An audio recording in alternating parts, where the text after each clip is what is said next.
mention famous presidents, who are the first to come to mind? I bet it was not our 9th president, William Henry Harrison. I'd like to shed some light tonight on presidents that most people tend to forget about. William Henry Harrison was a simple frontierman who initially studied medicine until 1791 when his ambition shifted to military service.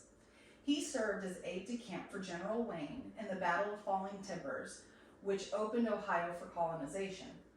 In 1798, he ended his military service and became the first delegate to Congress for the Northwest Territories. He then served as governor for the Indiana Territories for 12 years. He did return to military service right before and during the War of 1812, and his most notable achievements were the victories at the Battle of Tippecanoe in 1811 and the Battle of Thames in 1813. He brought so much promise and ambition to the presidency, but just 30 days after his inauguration, President Harrison died from pneumonia, making him the shortest serving president in our history, and sadly resulting in his most notable act in office being his death.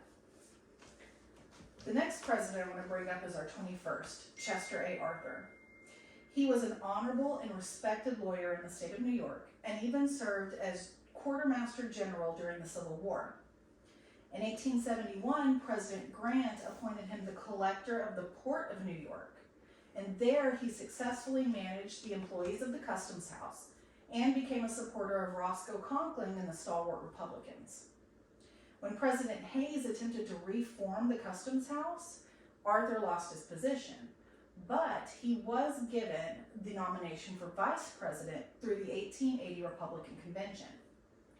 While he stood firmly against President Garfield, who struggled with the stalwart Republicans, after the president's assassination and Arthur's succession, he decided to prove himself superior to Conkling and the stalwart party that fought so hard to get him into office.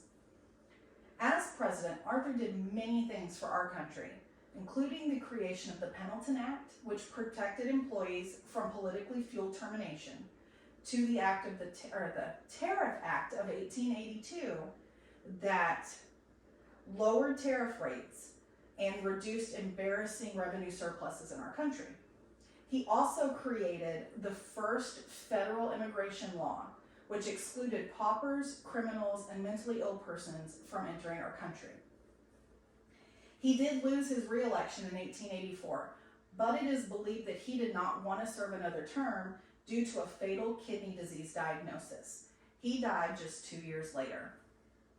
Publisher Alexander K. McClure once said of Arthur, "No man ever entered the presidency more profoundly and widely distrusted, and no one ever retired more generally respected." The last president I want to talk about is one we all know well thanks to the Hoover Dam, but because of his actions as president, it makes him one that a lot of people wish we could forget. Herbert Hoover was our 31st president, and he served in our country during one of the most disastrous times in its history. An accomplished engineer, Hoover was in Tianjin, China in 1900 when it came under heavy fire. He directed the building of barricades while his wife worked in the local hospital, and he even risked his life to save Chinese children in the town. When war was declared on France by Germany, he worked with the American Consul General to return 120 Americans back to the US. And when America joined World War I, he was appointed by President Wilson as the head of the Food Administration, where he successfully fed not only our troops and allies overseas, but avoided rationing in the US. In 1921, he sent aid to famine-stricken Soviet Russia and established food shipments for impoverished Europeans, stating to one critic, 20 million people are starving. Whatever the politics, these people have to be fed. Hoover became the 1928 Republican nominee under a banner of prosperity, stating, "We in America today are nearer to the final triumph over poverty than have ever before in the history of any land." His hopefulness was short-lived when, in a matter of months after his election, the stock market crashed and the Great Depression began. Shortly after the crash, President Hoover promised he would cut taxes and balance the federal budget, but repercussions from Europe intensified the crisis in 1932.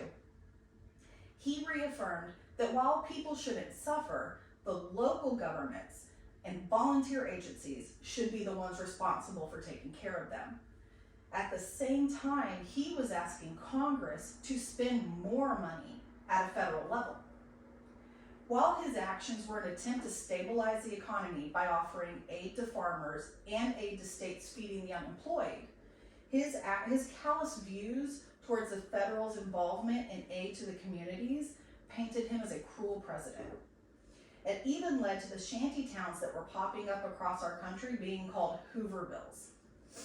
His actions also gave his opponents a scapegoat for the Depression, and he was badly beaten in the 1932 election.